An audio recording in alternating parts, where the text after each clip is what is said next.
Good evening. In the earlier lecture, we talked about the Australian novel. We've talked a lot about Australian literature, about the thematic concerns of the writers. Now, today I'd like to focus particularly on Patrick White's novel, Voss. Now, Australian literature for us as students in India is relatively a very, very new area. So it would be a good idea if you could look at the map of Australia, because particularly when we do Voss, we'll realize that to a great extent, it could be very useful for us, because Voss is also largely related to the problems of land and topography. Now, today we will begin with the reading of the text, and through the course of what I'm going to be telling you today, we shall try and explore some of the main features of the interweaving patterns of relationships, the events and the characters that are there in the novel Voss. I sincerely hope you've all read Voss by now, because if you are going to do the text and we're going to actually get into details on the text, you would have had to read the novel firsthand. When we begin reading Voss, what strikes us most of all is the essential concern about the theme of exploration. Voss is about exploration. In other words, the novel's central emphasis is on soul-searching, journey into the very heart of Australia. Now, Patrick White seems to historicize a distinctively real pattern of events, and even offers a kind of symbolic explanation for the whole expedition or exploration. Now, this novel is supposed to be based on the true account of Ludwig Leonhardt, who died in the Australian desert in 1848. Now, Ludwig Leonhardt was a German explorer who endeavored to cross the Australian continent. And his endeavor in crossing the continent and reaching the very heart of Australia has been interpreted in terms of very, very significant symbolic movements. And it is therefore very approximate to try and approach the novel from the standpoint of Voss's character. Now, the character in the novel is also called Voss. Voss's character in the context of the very, very complex nature of relationships that are there in the novel. And as we read the novel, we should also try and discover how how as a stranger to Australia, now you have to remember that Voss himself, the protagonist in the novel, is actually a German. He's come from Germany and he's been in Australia for only 2 years and some months, 4 months. Okay, so how as a stranger to the country, he reacts to this unknown, strange land. And Patrick White's intention is to show how Voss gradually reacts to this land and how he is also able to involve others in the process. Now, for instance, you have Laura Trevelyan, who gets emotionally involved with Voss, as also with the adventurous mission that he is going to undertake. And then you have Mr. Bonner, who's Laura's uncle, and who is immensely interested in this adventuristic project of Voss's. And he has decided, that's Mr. Bonner, who's Laura's uncle, he has decided that Voss will undertake his journey in a ship called the Osprey that's going to carry him to Newcastle. And from there, he will proceed towards Ryan Towers, where Mr. Sanderson will meet him. Now, he's got the whole logistics of the expedition planned out. Finally, he will reach the last outpost, Childra, where Mr. Boyle will welcome him. Now, these arrangements have been initiated by Mr. Bonner, and it shows his intense involvement in the entire project. In fact, it's not just Mr. Bonner and the Bonner family, or Laura Trevelyan for that matters, but the entire settlement of New South Wales seems to be very, very absorbed in the project of Voss's journey. And if we are to analyze the responses and the reactions generated by Voss's project carefully, we will realize that it is perhaps, in a sense, a very, very oblique initiation of what we may call the Australian dream, which is the dream of reaching the very heart of the country. Now, it appears that mere colonial settlement of the land is not really adequate at this point of time. And it is not adequate in the sense that it does not essentialize a total identification with the land, with the country. So it's very important that Voss make this journey to the very heart of Australia to and maybe evolve a sort of relationship with the land and an identity or a form of identification with the land. Now, as we read the novel, we are also conscious of the fact that it is set in the post-convict period, and that it is a phase when men were coming with an overt intention of making money in Australia. And it is a time when Australia has not yet fully been explored. The importance of Voss's character lies in the fact that he simply intends to explore the mystery and intensity of the same strange country. Now, Voss is not here in Australia to make money. Okay, this expedition that he is about to undertake is not about money or fame. He just wants to explore the mystery and the intensity of this land. In this first reading, we can also go on raising certain thematic concerns and issues that are embedded in the novel, while examining at the same time some of the major problems of interrelationships. Now, today, as I told you earlier, we will be basically talking about the different kinds of relationships that are in the novel. White has further created a sense of complexity in the very nature of the expedition that Voss is about to undertake. He has presented different degrees of contrasts and divisions, and there is a constant tension between the whites and the aborigines that you will realize if you've read the novel, okay? Now, again, the division among the explorers further complicates the entire perspective of the journey. Then again, even among the fellow travelers who are on their way to the heart of the continent, there is a different kind of relationship that is evolving. But it is through the multifacets of experience that we get an idealized Australian dream, which is also substantiated in the novel. Now, before we really go on to talk about Voss, let's talk a little about Patrick White.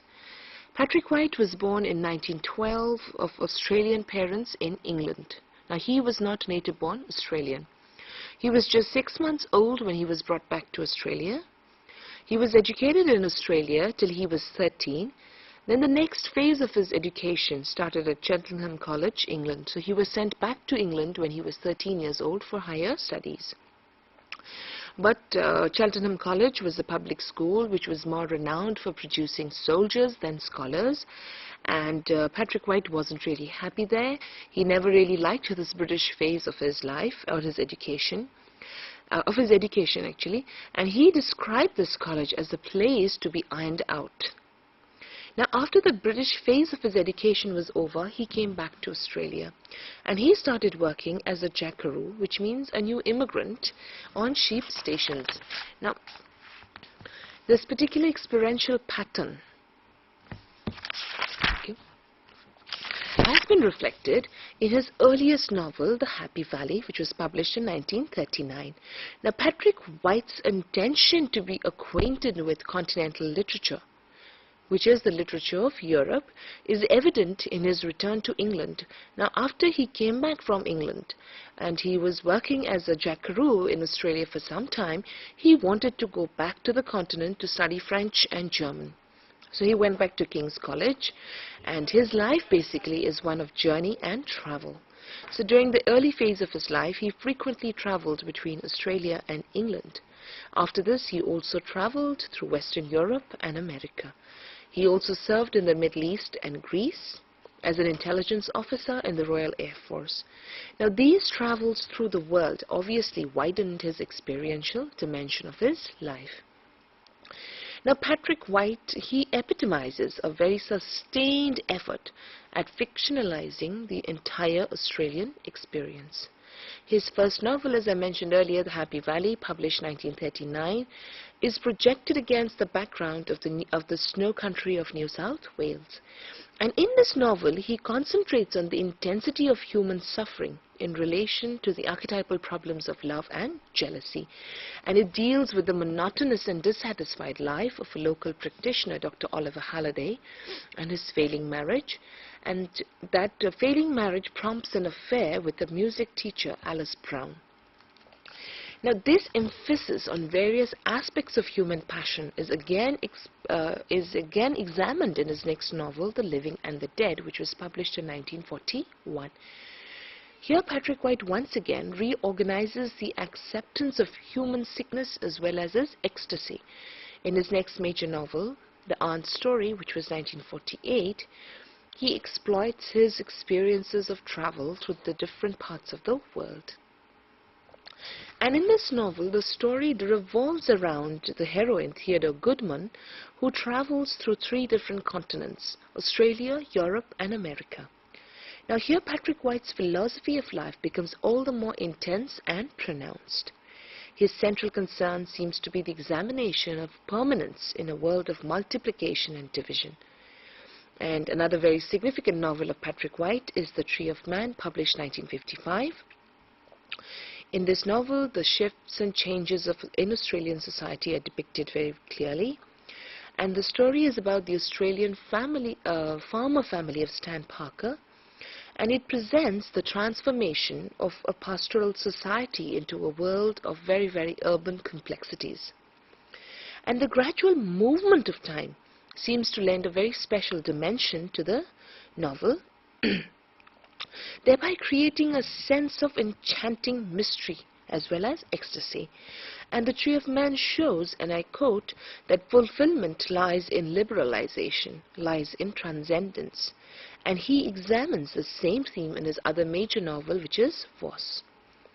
Now, as he gradually developed into a mature novelist, he increasingly showed leanings towards establishing a sense of mystical philosophy. If you've read Voss, you will realize what I'm talking about. Okay. Now, this is also largely evident in Riders in the Chariot, which was published in 1961. Here White deals with the mystical consciousness of 4 different characters: a lady residing in the dilapidated house of her father, an Aboriginal artist, a Jew who has managed to escape from Nazi Germany, and a laundress married to a drunkard. So he is exploring the mystical consciousness of these 4 very, very disparate characters in Riders in the Chariot. Moreover, the novel is replete with mythical associations of Greek, Hebrew, and Roman Christian culture. And the search for mystical meaning, which I've been talking about so far as Tree of Man goes, as far as Voss goes, and Riders in the Chariot goes, becomes all the more intensified in his novel, The Solid Mandala, published 1966. Now, the title itself of this novel generates quite an amount of curiosity among Indian readers, for the simple reason that the word mandala is actually a Sanskrit word which is used with reference to Oriental esoteric religion. But for White, it seems to be a symbol of totality. And in this novel, White examines the interweaving relationships of the 2 twin brothers, Arthur and Waldo Brown, as embodiments of the living and the dead, whereby Arthur remains a disenchanted individual, failing in his quest for totality. And mind you, Arthur is the twin who is perfectly okay, whereas Waldo is the one who has a problem. Now, this sense of quest is a very, very significant theme in most of the novels of Patrick White. A Fringe of Leaves, published 1976, to that extent is a very outstanding novel. And like Voss, this novel is also based on an authentic historical event. It is based on the actual experiences of Eliza Fraser. Now, she was a 19th century English woman, who accompanied her husband to Van Diemen's Land. To visit his renegade brother, but they were shipwrecked off the Queensland coast in May 1939, and the Aborigines captured her. Now, while rewriting this historical event, Patrick White infuses reality and romantic mysticality in it. Now, Patrick White, we have to remember, was also a novelist and a dramatist. And even before he began writing novels, he produced a collection of about 33 poems. The collection is called The Ploughman and Other Poems, published 1935. Now, most of these poems were written during his undergraduate days, and they lack maturity and depth, which is very understandable. Now, and they are also very, very lyrical, and they bear the influences of Keats and the other Georgian poets. But poetry never really left him, and you'll realize that when you look at certain passages from his novel. For instance, I can quote you the example from The Tree of Man. The darkness was full of wonder. Standing there somewhat meekly, the man could have loved something, someone, if he could have penetrated beyond the wood, beyond the moving darkness. But he could not, and in his confusion he prayed to God, not in specific petition, wordlessly almost, for the sake of company, till he began to know every corner of the darkness, as if it were daylight and he were in love with the heaving world, down to the last blade of wet grass. Now, as a dramatist, Patrick White is not very remarkable, but he did try his hand at drama as well. And the beginning of his career as a dramatist may be traced back to the staging of his play Return to Abyssinia, published 1947. Now, his collection of plays entitled Four Plays was published much later. One of his significant plays, The Ham Funeral, seems to belong to the very first phase of Australian drama, which basically expresses a craving for an independent nationalist theatre. Now, I'll be talking about the different phases of Australian drama when we do The Removalist. Now, in this play, White has splendidly used the myths of national identity. He was also an excellent short story writer. In the early part of his creative career, he wrote short stories like The Twitching Colonel, which was published 1937, or Cocotte, published 1940, and they were published in significant journals of London. Now, The Twitching Colonel is particularly important because here we come across a character like Colonel Travelick, who may be regarded as a forerunner of the later visionary characters of Patrick White, such as Voss. Now, his later short stories have been published in a collection called The Burnt Ones in 1964. This collection contains 11 stories in all. 4 of these stories are set against the background of Greece. The rest of the stories are replete with varying moods and temperaments. There's farce, pathos, surrealism, and psychological analysis. And what is essentially noteworthy is that most of the central characters are alienated individuals who are suffering inwardly.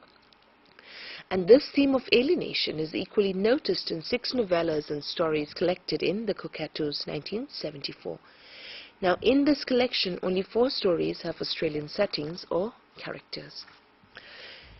Now, we've done a little about Patrick White and his life, a little about his works, and we should also look at some of the themes and issues that Patrick White dealt with next. Patrick White's achievement as a novelist lies in the fact that he, for the first time, creates a distinctive Australian consciousness. Now, novelists writing before White could not properly substantiate a very dignified Australian vision. And you had people like George M. Bernard, who wrote Leona, a story of bush life in Tasmania in 1925, but it somehow fails to establish a dignified impression of the Australian bush and its people. Then you had Neville Shute in novels like A Town Like Alice, 1950, and The Breaking Waves, 1959, which creates Australian settings, but his chief intention was to cater to the tastes of the British and the American readers that he was actually writing for. But Patrick White, however, was able to perceive the predicament of the Australian tradition, which was trying so very hard to establish its identity as a homogeneous culture, and that is what he has been quite successful in doing. But Patrick White was very badly reviewed in Australia. He was also criticized by Australian critics. In fact, he was not even warmly received in Australia as he had been in England and America. But his position as a novelist was firmly established when he was awarded the Nobel Prize for Literature in 1973. Now, this is a person who's been writing poems since 1935, and novels since 1939, and it takes him up to 1973 to be actually given recognition in his own home country. Now, White considers the act of writing to be basically a struggle to create completely fresh forms out of the rocks and sticks of words. And in the struggle, he has again and again discovered multiple forms and visions, as we will see. Now, in order to understand the central complexity of White's novels, we should try to comprehend the opposition of two opposite visions. White always curiously combines the worldly and the metaphysical. Now, these specific principles have been appropriately projected in the epigraph of the solid mandala, which is, "There is another world, but this one." It has been therefore pointed out by critics that White combines Swiftian satire and Blakean vision. Now, the satire that the kind of satire that Jonathan Swift wrote. Jonathan Swift is the famous author of Gulliver's Travels, and the kind of vision which William Blake, who's the poet of Songs of Innocence and Songs of Experience, like the tiger, the lamb, he combines these two very, very disparate visions. And White has always concentrated on the sordid reality of the mundane world. Now, in Voss, he has splendidly recaptured the colonial reality of New South Wales in the context of the house of Mr. Bonner. And in A Fringe of Leaves, Ellen's experiences among the Aborigines brings us close to the subaltern native tradition of Australia. So he is constantly juxtaposing two different visions, two different images. This awareness of social reality is largely evident in The Prodigal Son, and I quote, "In all directions stretched the great Australian emptiness, in which the mind is the least of possessions, in which the rich man is the important man, in which the schoolmaster and the journalist rule what intellectual roost there is, in which beautiful youths and girls stare at life through blind blue eyes, in which human teeth fall like autumn leaves, the buttocks of cars grow hourly glossier, food means cake and steak, muscles prevail, and the march of material ugliness does not raise a quiver from the average nerve," close quotes. But Patrick White at the same time also switches over to the metaphysical world, and White describes himself as a religious artist. He has therefore always tried to create a splendor, a transcendence, which is there above human realities. He, of course, shows a commitment to the material, rationalistic level of reality, but he also exhibits an intense attachment to the spiritual level of experience. And his world is therefore characterized by a principle of dualism. In other words, he creates a tension between the spiritual and the non-spiritual, between reason and metaphysics, between body and spirit, good and evil, male and female, life and death, dream and actuality, time and eternity. And Patrick White generally tried to live a life of seclusion, but he often made public statements involving the socio-political situation of Australia, and this, in a way, shows his intense concern for the well-being of his country. But he never strayed away from crucial national issues. He criticized the war in Vietnam very, very sharply. He made thoughtful comments on the environmental crisis in Australia. He was also largely moved by the condition of the Aborigines in Australia. He was intimately associated with the 1972 federal election campaigns, and this resulted in the formation of the Labour government, and when it was dismissed in 1975, he strongly registered his protest. He also withdrew from the Order of Australia because he could not approve of the policies of the government.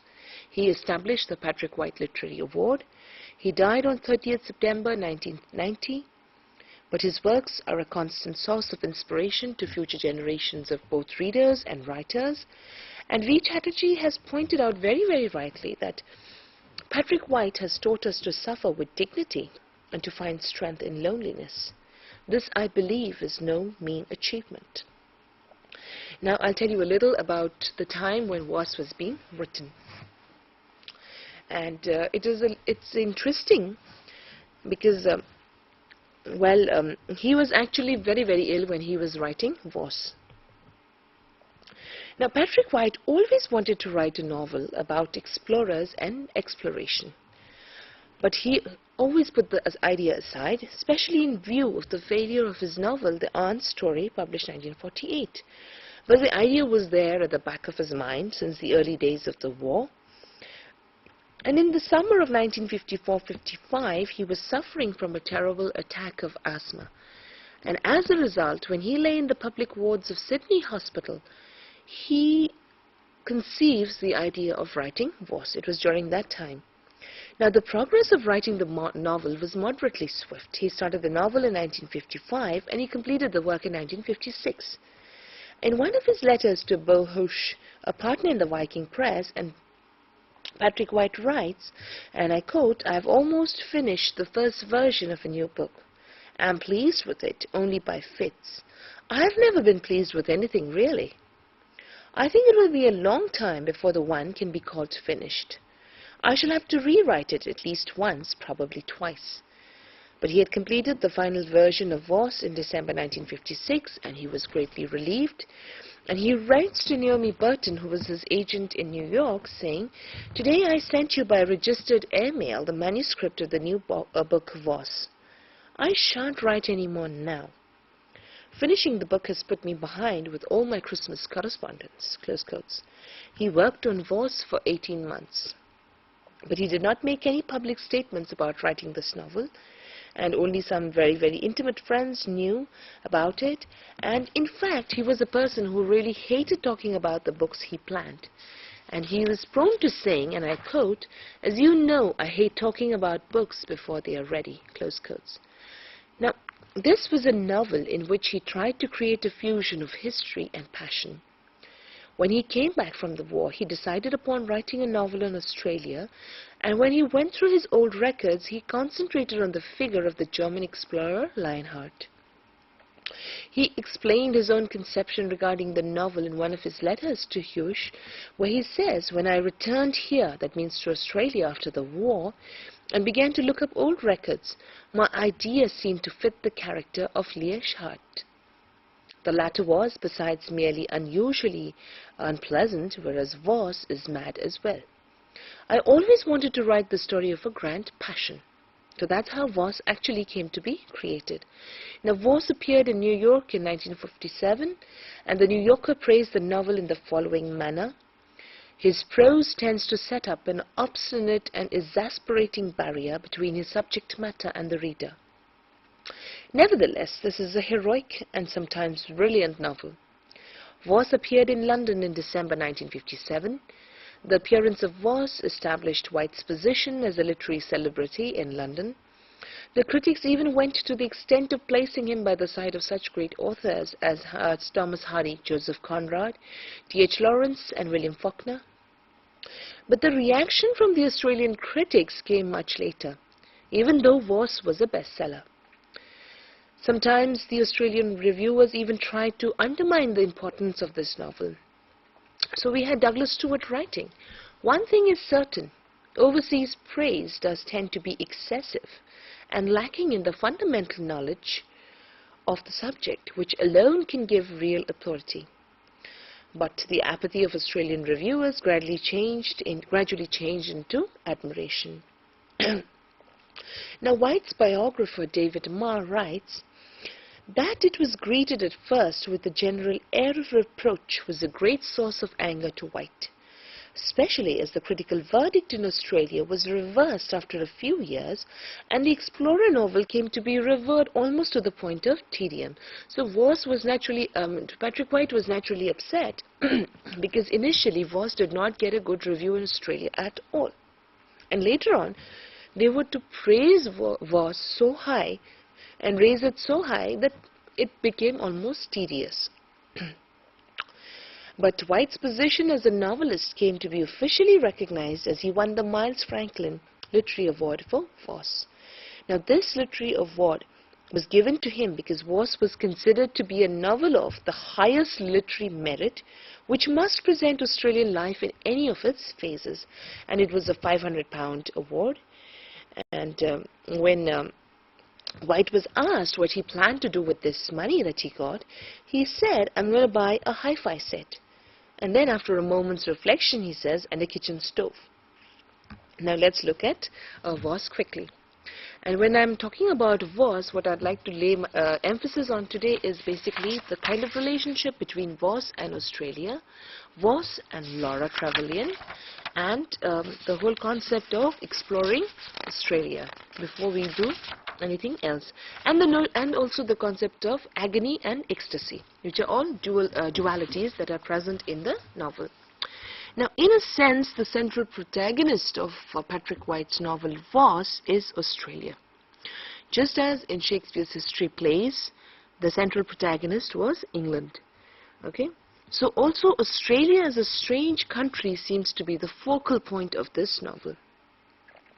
The title of the novel seems to emphasize the character of Voss, and at one level the title is also justified because the novel is essentially concerned with the experiential phase of Voss in course of his journey.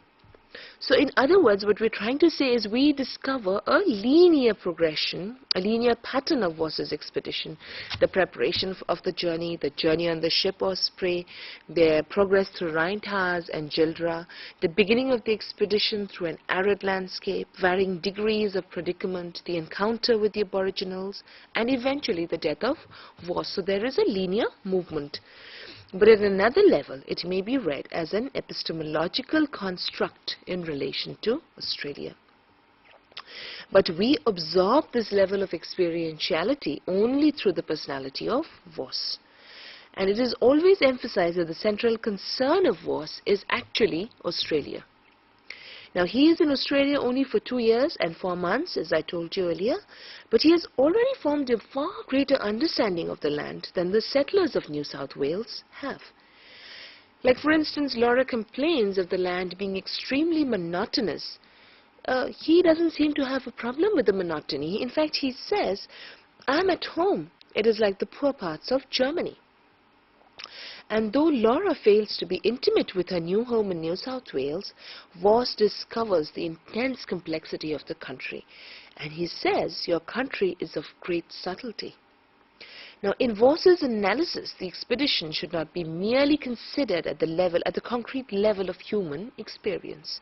It is not just an adventuristic inclination that has drawn him to this very, very precarious pursuit, because he does not know what the adventure has in store for him. He does not know what he's going to encounter, how bad the desert is going to get. He has no clue about it at all. And in attempting to explore the country, what Voss does is he gradually begins to locate an element of infinity. Now, Patrick White has always reiterated this theme of sublime infinity in most of his novels. And the theme of topographical exploration is gradually sublimated to the level of a spiritual experience. So it does not become just a physical journey into the heart of the continent. It becomes a spiritual experience altogether. Now, how is this possible? This is possible because White is essentially preoccupied with certain notions of religious mysticism. He has said, and I quote, "Religion, that's behind all my novels." Now, Voss's knowledge about Australia therefore generates an awareness of infinity itself. Thus, Voss says to Liam Messier, who is one of his fellow travelers in the expedition, "But in this disturbing country, so far as I have become acquainted with it already, it is possible more easily to discard the inessential and to attempt the infinite." Patrick White's Voss, of course, ends with a series of deaths, but how do we interpret this idea of death? In the context of Voss's exploration of Australia, does Australia itself signify a land of insurmountable obstacles? And are we trying to read that those who try to concretize its strangeness in terms of an exploration may not come back to the normative pattern of reality? For after all, after Voss and his party leave Gildra, they are gradually confronted by different types of adversity. It may be suggested, in a sense, that Gildra is the last terminating point of the normative civilized world. Now, when the explorers are exposed to the ruthlessness of the Australian landscape, what happens is they gradually begin to develop multiple shades of feelings and reactions. Initially, they are all buoyed by the spirit of adventure. But once they leave the last post of the civilized world, and they are really in the so-called Australian outback, that's when they begin to develop different shades of feelings as well as react in different ways. Now, at the concrete level, the journey begins to be disturbed by the aborigines. The loss of the compass is one of the initial signals of their gradual separation from the civilized world. And as they lose the compass, they begin to unlearn the norms of traditional paradigms of reality. Again, the Aborigines continue to attack them, trying to jeopardize their progress. They steal their cattle, terrorize them, and render them helpless. But at the level of abstraction, it becomes a journey through dream, visions, and emotive responses. In Jildra, for instance, there are elaborate references to the moon in its different phases, and this seems to be congenial to dreams and visions. And White has significantly presented this interweaving relationship when he says, heavy moons hung above Childra at that season. There was a golden moon of placid swollen belly. There were the ugly bronze male moons, threateningly lopsided. One night of wind and dust, there was a pale moonstone, or as rags of clouds polished its face, delicate glass instrument, on which the needle barely fluttered, indicating the direction that some starry destiny must take. The dreams of men were influenced by the various moons. Now Palfrey, who was also on that expedition with Voss and is an ornithologist, he feels the intensity of emotive experience there. Thus Patrick White writes, their stay at Childra had become for the ornithologist a season of sleepwalking dominated by his dream. It could have been of tortured moonlight and rustling shadow. That's in chapter 8. And there is also the reference to the scene where Palfrey and Voss are totally enraptured by the freshness of the flowers. Now, on the last night before their departure from Childra, Voss finds Palfrey making a sketch of a big drammy lily propped in a tin mug. And after having talked about the freshness of the Australian lily, Voss gradually undergoes a very, very dreamy experience. And I quote, written words take some time to thaw, but the words of lilies were now flowing in full summer water, and dark hairs of roots plastered in the mouth as water blew across. Tear out the black thing by the roots before it has taken hold. She was humbly grateful for it, however. In a kneeling position, she continued to bathe the hair in all flesh, whether of imperial lilies or the black putrefying humankind. Now this is from chapter 8. The second relationship that we're going to be looking at is that between Voss and Laura Trevelyan. Now, apart from the theme of expedition, there is also a very complex emphasis on the relationship between Voss and Laura. And it may be said that the novel operates at two different levels. At one level, it is about adventure, which is also gradually taking us deep into the mysterious heart of Australia, and inviting us to join the sense of quest starting from New South Wales and eventually ending with the death of the explorers in the wilderness. But at another level, the theme of love runs parallel with the theme of expedition. And this particular interweaving creates a distinctively critical design in the novel.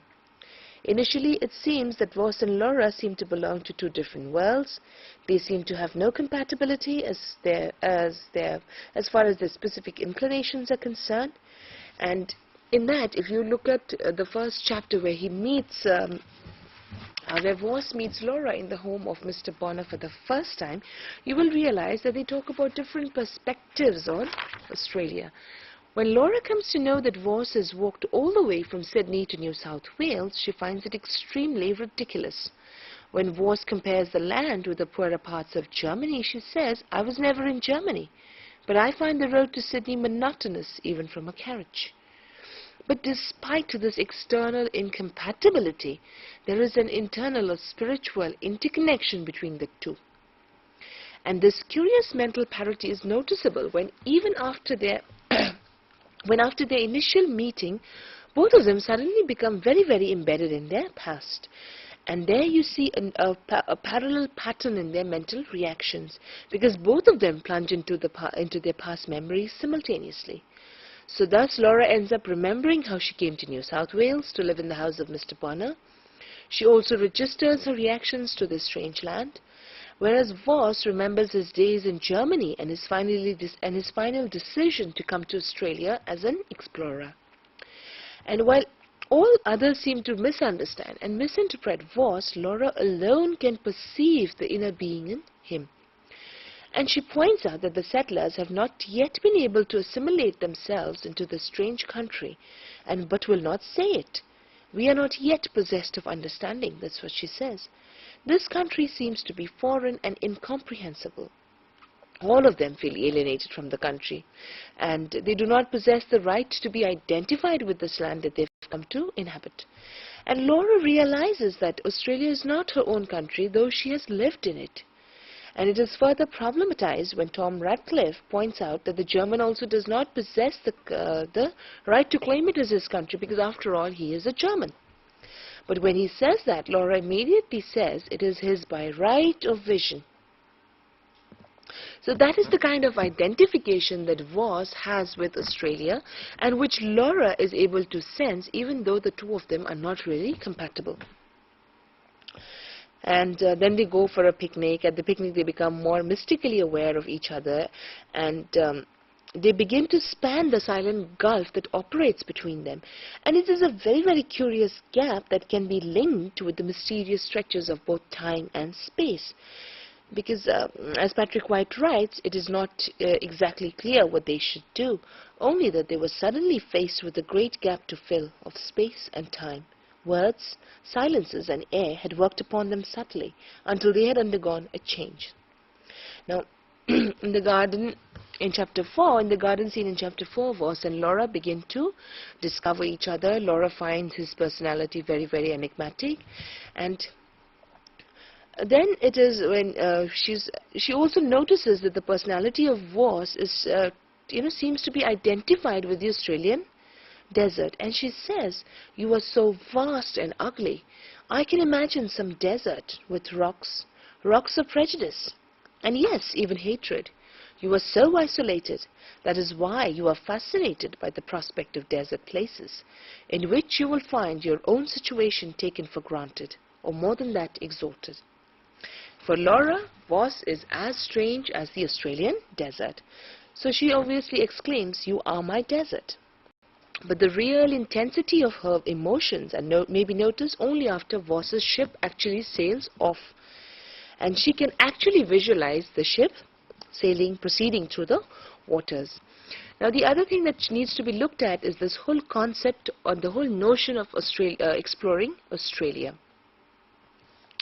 At one level, as we said, the Voss may be looked at, okay, as basically the theme of exploration.